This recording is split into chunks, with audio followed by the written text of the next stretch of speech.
talk a little bit about a couple of recent changes. I'll just preface it with this. Let's stay out of hypotheticals, because I'm not prepared to answer those. So we can just go ahead and kill the broken record of, I'm not ready to answer that, but that's a great question. Okay? Because there's going to be hypotheticals that you come up with sitting right here, some you've already thought about. All right, first thing I'll tell you is forget everything everybody's ever told you about it, because it's probably 90% false. What we found is, and I'm talking about the language to the amateur rule. It's not an NIL policy. What a lot of you don't know is, or may not realize, this has been in the bylaws this entire school year. Last August, the executive committee approved this language, which they have the authority to approve for a one-year period in the event of necessity, for lack of better terms. They don't typically approve things for 1 year, but they'll do it out of terms of necessity. And this was one of those ones that we kind of need to get out in front of some stuff. And what it does is our amateur rule basically said you can't be paid for your performance as an athlete. You know, McDonald's says, hey, we want to give you $20 to be a sponsor or to speak on our behalf. Great. Here's your $20. Kid gets in front of the camera and says, go to McDonald's on East Road. It's a great place. They've been fine under the amateur rule. Now what's changed is that kid can do that, but they can't do that wearing your logo or the name of your school, and they can't say Charlie from X high school. They just have to say, this is Charlie Wentzky, local kid, local athlete. Go to McDonald's on East Road. It's a great place. Film the ad, I leave, here's $100, I go on my way. Fair? Easy to understand? Okay? Where it becomes complicated is, well, where do we get in with the NIL policy? There is no NIL policy. Well, we recognize, and that was always, what I just described to you was always allowed by our amateur rules. What we don't allow is McDonald's to say, Charlie, here's $10 for every touchdown you scored Friday night. What we don't allow, as silly as this sounds, if you return a kick, coach buys everybody pizza on Saturday. Because what just happened? They were paid for what? Performance. It doesn't say you're paid monetary value, it just says you're paid for performance. I give every kid that had an interception a free $10 gift card to Chipotle. You've just paid them for what? Performance. Now, is that a performance incentive, or are you just rewarding a kid for something great? Well, it doesn't matter. We don't dilute it down. It keeps it very broad, it keeps it very general, and says you can't pay them for performance or for being an athlete. It keeps them an amateur. But what we recognize is, and this new policy change, the new amateur rule change is that kid, they own their intellectual property. They are themselves. And Coach Tanner kind of alluded to it. What do you mean tell me what I'm worth? They own themselves. I own my name as me. What we do say is, don't use the league logo in anything you do as you to gain financial profit. Don't use your school logo. Don't make reference to your school. Don't mention the sport you play for the coach you play it for. Keep everything clean in the school. Keep everything clean in the league. And go represent your intellectual property. Mom and dad want to represent you, great. But represent your intellectual property as you. Eric Bendig here in Daniel Island, South Carolina, saying go eat at Stop and Go on Highway 61 in Somerville. What's wrong with that? But if he's wearing a Philip Simmons shirt when he does it, there's a problem now. Okay? So you need to educate your players that they need to void their logos, they need to void you as a coach, they need to void your school, any mention of it, and the league. Keep us all out of it. Any questions? Yes, sir? Phenom Elite. I'm sure James Fiddler Airport, I know we're supposed to do. Phenom Elite, they go around and they come pregame, they're hype video guys, they take videos of people in your gear pregame with their Phenom Elite gloves on and stuff, and they post it on their Instagrams. I'm sure we've all seen it with most of our kids. They're not being paid, so that's okay. Well, Correct? are they being paid, or are they given any type of, something, they're giving them gear that would be considered monetary value? Because I'm not gonna pay you, but I'm gonna give you all the shoes and gloves you want. You're still an endorsement, because that's the payment right there. So if they're gonna come film them before the game, what they need to do is, you need to tell Phenom Elite, come film us, but blur us out. Blur the name of the school out. Blur the logos or names on our kids out. You know, don't attach at Airport High School, Airport football in any Instagram or Twitter post. Because now they're bringing attention to the fact that kid is an athlete at your school. Okay, does that make sense? I got one. Yep. Generic town name, school name are the same. Andrews, South Carolina. Kid pops in, he's promoting the Andrews McDonald's, and he's got on a white T-shirt that just says Andrews. Yep. Great question. And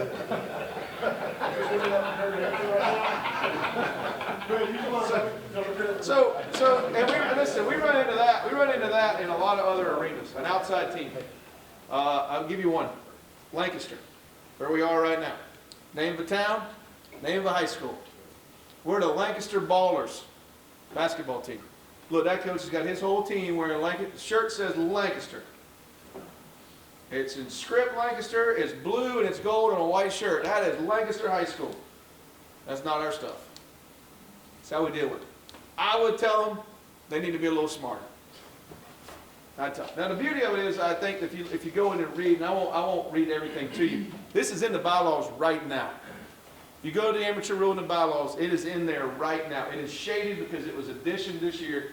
Exactly what was passed 2 weeks ago is in the bylaws right now. You can pull it up on your phone right now and read it word for word. It even spells out how the penalty chart goes. I think the first penalty, I think it's a warning that they need to take it down and remove the name and remove the image, remove the post, do whatever. So it's not like the first time you do it, the kid's never getting to play anything else again. You know, you can't use any NIL type situation as an incentive for me to go from school A to school B. There are no school collectives. They don't have the X high school collective. You don't have it. You're separate from it. You allow the kids to own their own intellectual property and manage themselves. What happens when you have secondary marketers? For example, the kid goes to the McDonald's, he got everything blocked out, then somebody else, Star from Lancaster was at McDonald's today. Blah, Well, blah, blah. that would be a secondary person that does that. If it's not direct, So how do he's you, cool. well, I'm not gonna say it's cool, but how do you he's control cool it? though, the players, How do you control but you can't. That's what I'm saying. it? Yeah. That's a loophole. It can be if you're trying to find one. But if we realize the kid owns his property and he's doing it the right way, of course, the company wants everybody to know who the kid is without having to say the school's name. For example, Lenore Sellers. 3 years ago in this state, maybe at the beginning of his senior year, people were like, who? Yeah, some people were. But about halfway point of that year, everybody was like, oh yeah, that's the quarterback at South Florence High School. By the end of the year, there ain't no doubt who that was, right? Well, he could probably go anywhere in Florence and advertise as so-and-so Lenore Sellers. 90% of the town knew who he was. He didn't have to say where he played or what position he played. So that's what that company's banking on, is the name. People understand who that name is. And then if some extra person out there goes, oh yeah, he also plays here, you can't control what a third and fourth and fifth party do. You're controlling what's happening with the group that is doing it. Again, all this is in the bylaws right now. So read up on it, educate yourself on it, educate your kids on it. This is not like an NIL policy like Ms. Tanner and Mr. Wall were talking about. This is just an update to our amateur rule. Probably the best way to say it. it kind of spells it out when you get into those three letters. Now you're starting to see these agents get into high school. How does that affect the amateur status? I don't know how it affects the amateur status in terms of the collegiate space. I don't really know how it affects ours because, you know, if I'm a 16-year-old kid and I go to a hiring agency and they hook me up with a job, is that hiring agency an agent, or are they another party? You know, how do you define that? So again, I own my intellectual property.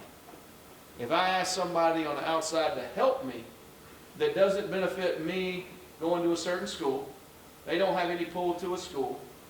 You know, if it's your assistant AD, then they probably need to talk about that with you and say this probably ain't gonna be good. If it's the booster club president at another high school and he actually transfers, we need to have a conversation about that. But if it's somebody that lives in North Carolina, they call the family owns the intellectual property of that name. Is essential. That's the basis. That's the easiest way to understand it. You own your name and your image. Just don't attach the school's name, image, or logo, or the leads to it. Then every other question comes. There's always going to be a question that we have to say, wait a minute, let's look at that a little bit further. So, like one of the NFL's biggest agents, Corey Dandy's from Woodford. So say he signs a high school kid that's a stud, that's fine, he just can't have our stuff on it, or whatever they do. If he's being paid to do whatever he's doing, correct. As long as he's not being paid for performance. I will tell y'all, be careful with that too. Like, talk to your kids, what you're seeing. Like, I'm not sure if you're aware, but NFL marketing and agents, like the agent is roughly 3% the agent. The marketing agent typically runs anywhere from 5 to 10. Usually 5 if you go procure it yourself. Usually 10 if they go get it for you. What you're seeing right now is some high school guys are trying to charge these kids 30%. So be careful with some of that stuff. All right, let's talk about transfer rule basic really quick. And again, let's avoid hypotheticals. I'm not prepared to answer all of them because we're still fleshing some things out in our office. But as with any change, any major change, what happens is before it actually hits the press as to what it is, there's already a narrative out there as to what it is. And you know, I'm riding home. I think we got done legislative assembly about 11 o'clock. I'm riding home and got 2 phone calls that says, so kids can transfer anywhere they want, anytime they want now because it's free 1 time a year. Hey, what are you talking about? Well, that's how I understand it. You know, the day after it was passed, I had an AD say, so as long as it's a bona fide change, it'll count, but if it's not a bona fide change, it won't count. But no. So we've got this complete misnarrative across the state as to what we actually passed without really understanding it in some corners. So it's pretty basic when you break it down to its core. Now some of you will say, boy, this is confusing, but I'll tell you, you want to get confusing, let's get subsections A through N involved and say, hey, now all the possibilities that we currently have. That gets confusing. We could spend 3 days here giving you 1,000 possibilities that blow your mind with A through N right now. Okay?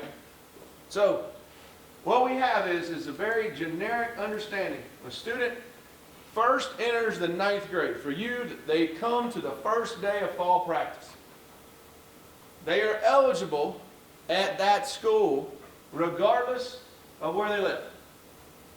Okay? Provided they didn't play on an outside team for anybody on your staff in the previous spring or since the end of the previous season. They weren't recruited to come to your school by somebody on your staff or affiliated with your school. And they left the previous school in good standing. Now what that means is, let's say they were at X middle school as an 8th grader, and they were running track in the spring for the high school. Okay? I'll just say, because right here you are, Chester. I was at Chester as an 8th grader running track.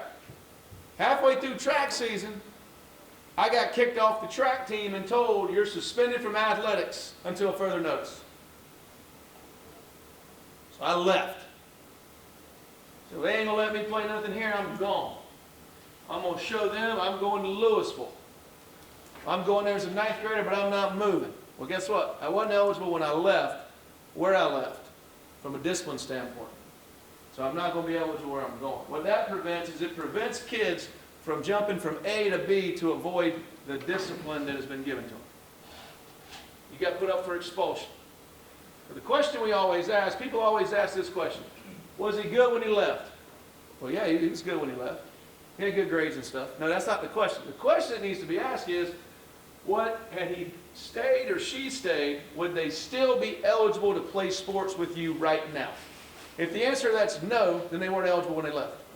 They weren't in good standing. If the answer to that is yes, then they left in good standing. Okay? That's the first piece you got to have. Second piece is they can't have been recruited. They can't be, well, yeah, come on over here. You don't have to move. Just go on over. Here's my DM. Let's talk. You can't do that. And unfortunately, when the rule changed, we had some people that thought you could. But we had social media posts out there that said, man, look at our great athletic facilities. We're spending $80 million in the next 5 years. By the way, we've got great academics. That's recruiting. That's recruiting. I had an AD call me before I got home from Charleston and says, I'm making you aware one of our coaches put something out. I'm addressing this today. Don't worry about this being a problem here. And they addressed it. They took care of the situation. But unfortunately, people said, oh, this is going to open the door to Wild Wild West. This is not an open door to the Wild Wild West for athletics. This is opening the door for kids to be eligible who are making school choice for academics. Think of it that way. It's opening the doors for eligibility for athletics for kids who are making a choice for academics. So I start with you in the 9th grade, regardless of where I live. If I wasn't recruited, didn't play on an outside team for anybody at your school in the previous year, and I was eligible where I left, I'm going to be eligible with you when I show up to you day one. For your sport, first day of practice. If I come to Coach Woolbright on the first day of practice, and we go out there and we go in helmets and we run around, and day 2 we run around, I say, man, I don't like him or this place. It's still 9th grade, I'm going to go to Burns. I'm not going to be eligible because I made my school choice right there. But here's the new change. My first choice transfer will be over there. Okay? So let's start back in 9th grade. First time 9th grader. First day, I'm eligible. School choice. That's what I got. That's already on the books right now. We've been in that boat for like 9 or 10 years. Okay? Many districts have allowed that for longer than that. But now what the transfer rule is going to allow is after that first day of 9th grade choice, the rest of 9th grade, 10th grade, and 11th grade, I got one more choice without having to make any moves. Nobody need to know what my mom and dad's marital status is. We don't need to know what parent I lived with for so many years. We don't need to know exactly where my residence is. We don't need to know what my address says, what my power bill says. We don't need to know where my sister goes to school. We just need to know, are you a student here? And then the school has to track the academic record of where you were before, and before, and before, and before. And when they come into you, and you pull the transcript, and you pull the school records, and it says they started at A high school in 9th grade, and now they're halfway through their 10th grade year, and they're at B high school, which is you know that's their what academic transfer? First academic transfer. They'll fall under the first piece. The misnomer is they'll be eligible. Well, they will be to an extent. They have to meet the qualifications of it. And they're spelled out right here. Transfers occurring after the start of practice. Students who transfer after the start of practice, which is the first day this practice date for the school is. They're going to be subject 30 calendar days of ineligibility, or the minimum number or maximum number of contests in the sport, or what is that, 1/2? Yeah. 1/2 the maximum number of contests in the sport. Is that from the day of enrollment to the new facility? Of the ineligibility period? 30 days. 30 days is from the first contest. So they'll get to practice, but they're going to be ineligible for 30 days from your first game. Oh, first game. Yep. If I come after the first practice day. If I come on July 25th, enroll at your school, I'm there before the first practice day. I'm good. And what that's preventing is that kid from saying, hey, Coach Real, why am I not starting? All right, fine, I'm going to Spartanburg after 2 days. Or, don't want to do this, I'm going somewhere else. Okay, that's fine. You can go somewhere else. But guess what? It's after the first day of practice. And it spells out in the rule what the practice date, official dates, and all those things are referred to as, right? But then it says 30 days, and the ineligibility period begins with the first contest. Yes, sir. But they still have to be accepted into that district. You still have to be enrolled at your school. Yeah, I can't live in Lancaster and be enrolled at Lancaster High School and play for Clover just because I want to. This isn't an athletic transfer. This is an academic transfer. And the district has to allow it. Correct. Yes, sir. I got a question that goes back to outside teams. Right. Right, if they're coached by an outside team, on an outside team being coached by that, does that coach, does he have to be paid by that as a coach? Is he a coach at your school is the question. What I'm saying is that he's on the sideline with the other team, when we play him, he's there, does he have to have a supplement from that school to be considered an outside? Doesn't have to have a supplement. Is he a coach at the school? Every district's got coach requirements. You're going to have to do through some kind of background check or something, I would think, to work with kids. Does your district say this guy is certified to be a coach? Our district's required to provide that. What's that? Our district's required to provide that as we require. If we inquire, we're gonna answer the question, but it's usually we're gonna ask the superintendent or the principal. Is this person a coach at your school? A big trend now is quarterback training, linebacker training, offensive line training. Yep. There are coaches at other schools. Kids are transferring through that training. How's that? That's the rule's silent to it, always has been. They've never really talked about the training piece of it. So if I train quarterbacks and you transferred me, it doesn't address it as playing on an outside team. Now, questions may arise. Boy, you should get a new quarterback every 2 years, and it seems to always be one of the ones you train. Well, yeah, but I trained 60 kids. So there's a lot of issues that come with that. You know, when you get in training, well, what if I work the camp? You know, I got a panic call 2 weeks ago. I'm supposed to work the coaches' combines. If I work the coaches' combines and one of those kids comes to my school, have I trained them in the coaches' combine? Am I in violation? No, we don't talk about that. We don't talk about that. But how does the kid know to come to your school unless you say, "Why don't you come to my school?" So that's something we look at proposing next year. You can. Everything can be changed every year. Gotta come from the principal.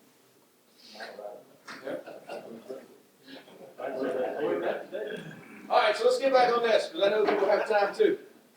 Transfers, if I'm that first time transfer and I come after the first competition day, okay, which means the first day you can play a game. I transfer from school A to school B. In addition to ineligibility set forth in 4, which 30 days of ineligibility, right? I'm not going to be eligible in the postseason in that sport. So I transfer to you after game 1 date. I'm ineligible for 30 days, which is, or 1/2 of the contest, whichever is greater, depending on the sport. And which is probably going to knock you out, what, 4 weeks? So about week 6, I'll be able to get back out there, and I'll get maybe to enjoy 6, 7, 8, 9, and 10. But when you hit the playoffs, I'm out. And that prevents kids from transferring from A to B, because A is really tanking it about halfway through the year and they're using their first one to go to B, because they're having a good year. Or B's best player at his position got hurt, and A's tanking, and boy, they really could use me to keep winning at the rate they're winning. I'm going over here. You can, but you're going to sit for 30 days, and then you're also going to miss the playoffs. Okay? So, senior transfers. So this first year, the senior transfer won't apply. The senior transfer piece won't apply. Okay, but after this fall, hear me out, after this fall, the senior transfers will impact every junior you have that transfers and expects to play football at the new school. Okay? Because they will be considered a senior transfer once your season is over, once the season is elapsed, and they transfer somewhere else. Yes, it's my first one. They are a senior transfer in football. They may be eligible in basketball immediately. They may be eligible in spring sports immediately. But when they roll into the fall, because it'll be their 4th year playing, they will be considered a senior transfer. Okay? And that's where people are going to get really bogged down in this thing. Senior transfers defined above, they're subject to a 22 calendar day period of ineligibility, or 1/3 of the maximum number of contests, whichever is left in the sport, and the student participated in the 12 months preceding the transfer. So if I didn't play my junior year, if I didn't play football my junior If year, I didn't play my junior year, and then I transfer after football, I will be eligible in football. And the thought, I guess, in there was, is that if I'm pretty decent or pretty good, I'm probably going to play my junior year. Okay? Any questions? 22 calendar days, that's from the first contest date of ineligibility for a senior. So that senior comes in, they automatically have to sit for 22 days. Now, what was taken out, I think Coach Staley mentioned it earlier, some things were taken off. It did say, too, the senior won't be eligible for playoffs, to really discourage that transfer.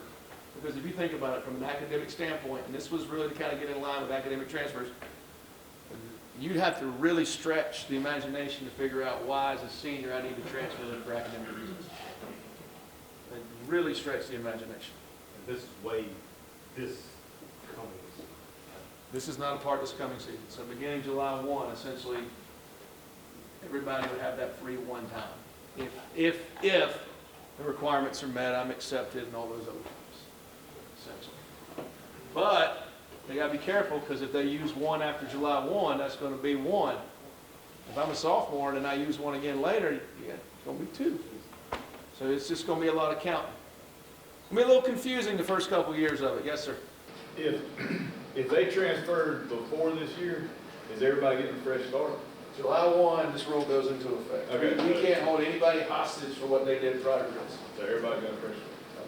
I mean, I won't call it a fresh start, but this rule will go into effect July 1. And the intent is, you don't ever want, and Mr. Pearson, you're free to speak up at any point in time. The intent was, they didn't want anybody to be severely penalized by what they didn't know when they did it. Does that make sense? So that's why, effective July 1, they didn't want anybody, well, you shouldn't have moved in May. That was your first one. Well, I didn't. If I'd have known that, I'd have waited 2 months. So that's the idea behind it. That's the idea behind it. And then you see there, number 7, the second or any subsequent transfer subject to the 30 calendar day period of ineligibility, or 1/2 the maximum number of contests, whichever is less, and they will not be eligible for the postseason in any sports in which they participated a year prior. Now, the senior transfer is big, and let's date back to that one. If I played 3 sports, football, basketball, track, and then I transfer at the end of that year because I just want to go play somewhere else and be really good, I go to the new school, that senior transfer is going to kick in every sports season for every sport I play. So that means August, I'll have that 22-day ineligibility period from the first game. Basketball season, 22 from the first contest date, and then track, 22 from the first contact date. And then you go to the subsequent transfer, you're talking 30 calendar days of every sport I played the year before. So if I played football, basketball, track, and it's my second transfer, it's 30 days from the first contest date, no playoffs in football. 30 contests from the first basketball, no playoffs. 30 contests from the first track, no postseason. For 1 year. Okay? bona fide transfers, this doesn't. There's no such thing as a bona fide transfer. Forget the language. If it doesn't fall under this, it becomes a hardship. Okay. Becomes a hardship. There's a couple exceptions. Because state law requires the exceptions. Kenny Vento, federal law. You can't touch it. Nor can we. See, right? Verified bullying. state law. They have to be able to transfer. It talks about eligibility. Right, and there's one more piece in there too that talks about, it's all covered under law. The military piece, yep. Yeah, parents deployed overseas, I believe is what it was. Yep. So, but, question came about I've transferred once, and I'll give you one hypothetical. I transferred once. I lived in Anderson. Okay? I went to Hannah. And my dad, on my second transfer, we moved to Myrtle Beach. Dad got a new job. Whole family moves. Okay? Well, it's the second subsequent transfer. By rule, it tells you what the kid is. So Myrtle Beach High would have to do a hardship on my behalf. And says, look, the whole family moved. Okay? And then you got to give the supporting documents, show why. Okay? And then it goes through the process of a hardship to say, yes, that would make sense. That's a bona fide change of address. And when it takes off the ownership of the school having to go ask questions. And now the commissioner can ask those questions for the school to go ask. Now you can say, look, I got to have answers if your kid's going to be eligible. So it just kind of speeds that process up. So even number 4, if they transfer, you have 1 day of practice, the first start date of practice. After the first start date of the league, not yours. All right, League's that's first start date. that first start date. Yep. All right, they transfer the very next day. Yep. They still get 30 days after the start of the first competition. Is that correct? Correct. Competition start date of each school. You see right there, B. The sub-varsity shows pretty much eliminated it, correct? There is no such thing as sub-varsity only. There's no such thing, there won't be anything such as alternately assigned for 7th and 8th graders. All those subsections just get wiped completely out for this. The beauty of it really is, and Mr. Pearson, he sat in on the meetings when this committee was formulating this, of superintendents. Every entity, we had 2 superintendents, there was 2 coaches association reps, 2 SCHSL reps, and 2 principal reps on that committee. And the big thing that came out of this was, now if you're ineligible, you can be ineligible for 365 days. There's nothing in here that speaks to an eligibility of 365 days, with the exception of if you obviously were recruited, and then obviously you played on the outside team for a coach of that school, you've been eligible in that sport for 365 days, which that's already in there now. But there's no period where a kid would be ineligible completely for 365 days based on how they transfer. If I wasn't eligible to represent the school, played on an outside team, recruited, that changes everything. But if it's my second transfer, I'm not ineligible for 365 days. I just have restrictions on my eligibility for what I played the year before. But say I didn't like football and I want to go run cross country and I didn't play it the year before, I'm going to go run. So it gives them the opportunity to participate in something if they're a kid that's interested in participation. That makes sense. Big questions come up in our area, say, out of district fees. Yep. School A, $2,000 they charge, school B charges $6,000, and school C, ways that you can come for free. Okay. That's the school district decision as to what they do and why they do from an administrative standpoint. Could it be considered recruiting if they waive it for a good football player? Well, I'd have to look at what the recruiting rule says, but I think you can't, Scholarship for a you can't provide rent or anything else at a reduced rate that it wouldn't be open to other people.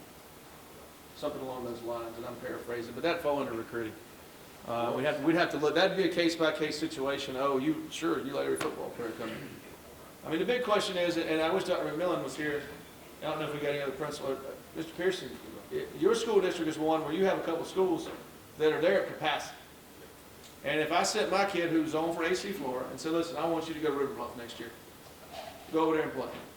Well, if I don't show that I live in that zone or meet the qualifications for that district to say I live in that zone, they can't take me at River Bluff because I don't live in the zone, and they say, look, we're full for everybody outside of our zone.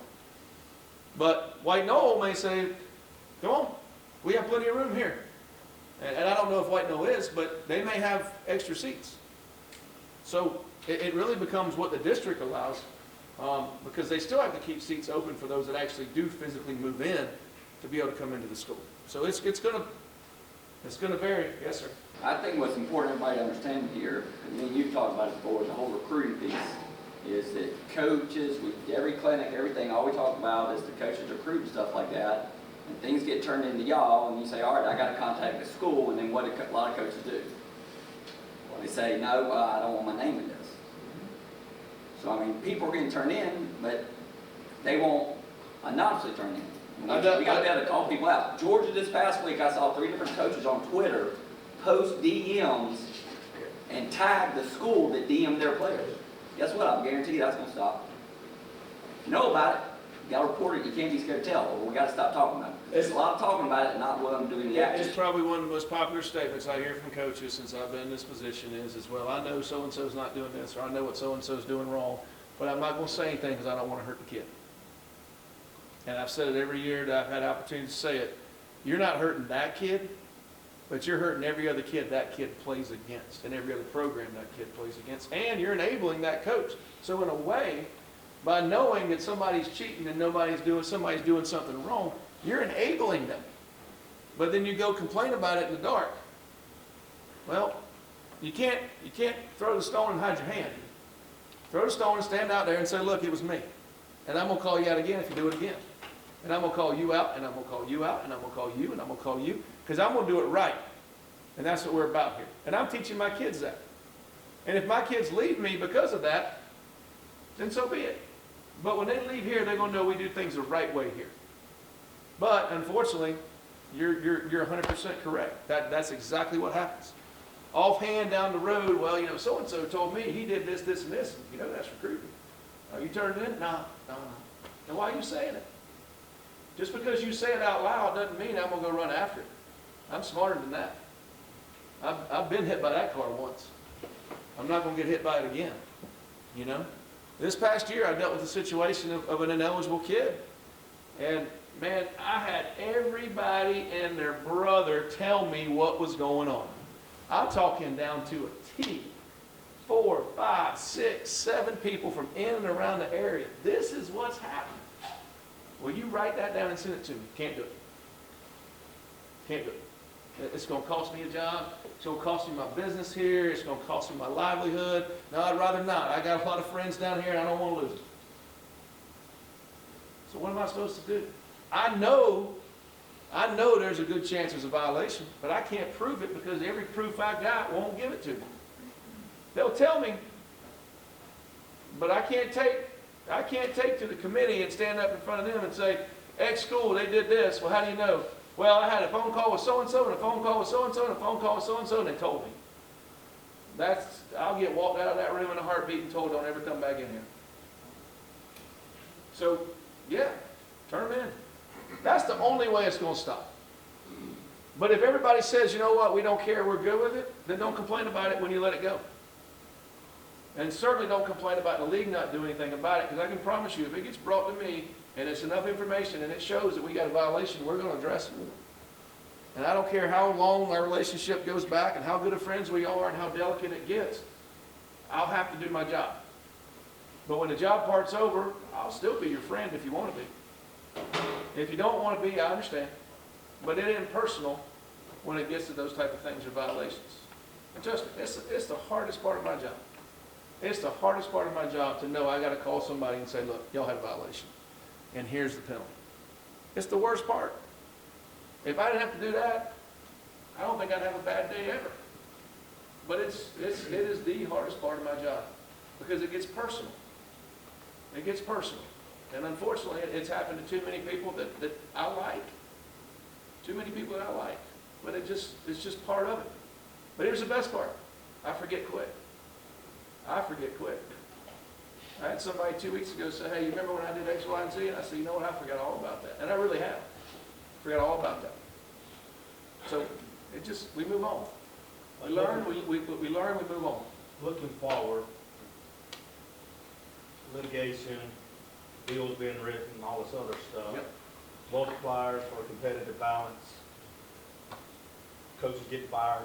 I mean, it's just the truth of the matter. You can call academic transfer if you want to, but you start running into, it's a whole lot easier to move into this program than that program. And some places academically, yes, from a school standpoint, potentially. But I'm just talking like financial right now. Like one, Well, it's already happening now, though. It's already happening now. I mean, if you probably broke down the transfers from bona fide change of address, just alone, right? Which two groups are doing it? The ones with means and the ones that don't have a lot of means at all that can bounce from house to house because their lease, they don't really have a lease. It's gone quick. They can pick everything up and go because they don't have much to take. Or they got the ability, I can have this house here that we've been living in, but I can rent that over there and we can all move for 6 months and make it work. So but that middle group's the one that's left out. But then you talk about legislation, you talk about the vouchers, and the vouchers, they got a lot of things attached to it. It's not just here's your piece of paper, go where you want. Vouchers are all about money. You're getting money to follow. And your district still, I guarantee you, if I went to Clover I lived in Rock Hill, but tried to go to Clover, they're gonna say, you got an out-of-district fee of some capacity, if they have rent. You know? And I'm sure Spartanburg does, and I'm sure a lot of districts have some type of out-of-district fee. some of them, I think, all of ours, but one has fees. And then the fees are all different. One's 2,000, one's 6,000, one's free. Now that's set by Right. each school board. I wonder if this becomes the next litigation or bill written. I don't know. I don't know the answer to that.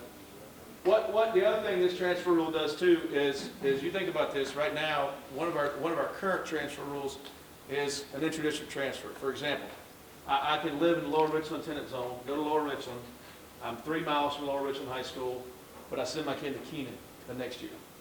I get an inter-district transfer, everybody signs off, it needs to sign off. I drive my kid 17 miles to school, no questions asked, because they're under the same superintendent, okay? But I live in Lawrence High School tenant zone. I go to Lawrence. I live 5 miles from Lawrence, but I live 8 miles from Clinton. I don't get to transfer to Clinton under an inter-district because they're two separate school districts. So those kids that go to a single school district, they don't have a choice in their district. They got a choice to go to school where they are unless they cross district lines. So we have some schools that had an opportunity to get kids from other schools in their district from an eligibility standpoint, where other schools didn't have that because they were a single school. I mean, Broome and Spartanburg are how far apart? 3 miles? 2 different school districts. So there's no intra-district from Broome to Spartanburg because they weren't governed by the same superintendent. We're just gonna use this rule, merge this together. So, you know, that's the other thing it does, is it kind of creates more of a balance across the state in terms of what school A and school B gets to utilize from a transfer point. Now, your point's great about this school charges this for fees, outside district, this is this. That's out of our control. That is the school board's decision. Very important Lawrence High School. You probably already addressed this, but when your kid's going through a personal training, right? But the kid transferred to the school, that personal training coaching. Yep. That is a penalty. Not right now. Not right now. So theoretically, that training could persuade that young man to transfer and nothing will happen. No, can't persuade him because he'll be recruited. Gotcha. But if I train you, and you transfer to my school, as the way the rule's written, that doesn't prevent you from being eligible. I think they started on that with this originally in the original draft, and it got carved out because there was a lot of pieces that came with it. Yeah, so it's two separate things. So basically what's gonna happen is, as this thing continues to get some legs to it, the recommendation to the committee is to go back now and look at the recruitment rule. So the one thing we stayed away from was putting the recruitment rule into the other student eligibility. They're two different things. The other student eligibility and recruitment is two different ideologies, so to speak. So what happened was we got to the weeds on recruiting, and we were really working on eligibility. So now the next project is going to be to look at what is recruitment in the state of South Carolina and really spell it out. So we look at some states like New Jersey and I think Indiana, some other states we looked at and we started doing this model. They had really, really, really complex recruiting, regulations. And that's why their policy was so easy to kind of mimic, you know, but we got a little issue. I'll tell you that right now, we do. But I think this will be the research year, and to get all those documents together and kind of talk about it. But like what Coach Wilbur said a few minutes ago, we got to report it. So every state that you look at that has it in their state, when you talk to their associations, they have a really good climate and culture that their superintendents and their principals require for you to report it. And they support the reporting process, and they put their names, their school names, their district names behind it. So I think that's going to be the next thing moving forward. Another thing I'm going to say before I sit down is this whole policy is great because one thing you always have is hardship. So your win always going to be the hardship. You know, so basically if you got a situation that's really complex, it's really unique to your situation, go ahead and submit a hardship. And right now we gave the commissioner pretty much a brush to kind of look at and kind of say, hey, look, you want to grant the hardship on it, and that way it keeps you safe from being held accountable, you know, in the middle of the season. You know, so I'll tell everybody, I say, if you get into the weeds on this, you think it's real confusion, you better submit your hardship and get it covered. You know, but nevertheless, we got a recruitment issue, but we got to look at the recruitment guidelines in the states. Well, I'll tell you this, remember, if you recruit a kid, found guilty of recruiting a kid, the kid transfers, the kid's going to be ineligible to the new school he was recruited to 365 days. Okay? That doesn't apply to you as a coach. That applies to anybody connected with you and your program or your school. Booster Club president, you can't recruit a kid. Right? And it spells out what all the things you can't do, but there's also those three key letters at the very end, ETC. And everybody, when they appeal, always say, yeah, well, it doesn't say that. Well, that's what ETC means, is what you did, etc. We can't possibly name every possible scenario, or the book would be 50,000 pages. You know, it's, 115 now, and people don't read it. Add 60,000 to it and really get what you want, right? So just read through it, tell your coaches, read through this recruiting section of the bylaws, and make sure we're not violating these things. Hopping into kids' DMs on social media isn't being friendly. Especially when you say, hey, we got a spot if you want it. If a kid reaches out to you and says, hey, I'm interested in playing, what do you need to do? It's real simple. You need to call my principal or our guidance counselor and get enrolled at our school. Once you do that, I will tell you all about our program you want to know. And I would put that in writing back to them and end the conversation. If they send anything back to you, say, see above, see above, see above. Because just because the kid reached out doesn't mean you got a license to tell them all about you now. That's not accurate. That's not accurate. You can be cordial and say, hey, thanks for reaching out, but you need to call my principal or guidance counselor about enrolling at our school. When you do that, I'll talk to you once you've enrolled. And end it right there. And tell all your assistant coaches the same conversation. That keeps you out of trouble. Because what happens is, you want to be a good person, you want to be nice, you want to be helpful. Here's who you call, here's what you need to do, here's all. And next thing you know, the kid entraps you. Says, look, he kept telling me. He kept showing me. And all it takes is one kid where something went wrong. Promise made that wasn't kept. Mama gets mad at something. Daddy gets mad at something. All it takes is one. And sometimes it's the one you never were expecting. Or one of your coaches was never expecting. You know? But certainly don't strike up a conversation a day later or 2 days later and keep the conversation going. Same conversation. Reiterate it over and over again. Enroll at my school, I'll have a conversation with you at that point in time. If you enroll here, I'll enroll. I mean, I'll talk to you. You know? Having your players reach out to them to contact you is recruiting. Because you're telling your kids to call so-and-so to get them to call me. You might as well pick up the phone and call them yourself. Okay? Enticing them to come over. Recruiting. So to answer your question, I work you out, I work you out, I work you out. At some point, what made me come? You're going to have to defend the fact that you didn't recruit the kid. But I'm going to have to prove the fact you did. That's just where we are. And like Mr. Pearson said, this is a starting point. This could be whole different in a year. We could change it all. But this gives us a start. And those of you that have been an AD before, you'll say, yeah, this is gonna be a good start in terms of determining whether a kid's eligible from a transfer standpoint or not. But I'm just talking like financial right now. Like,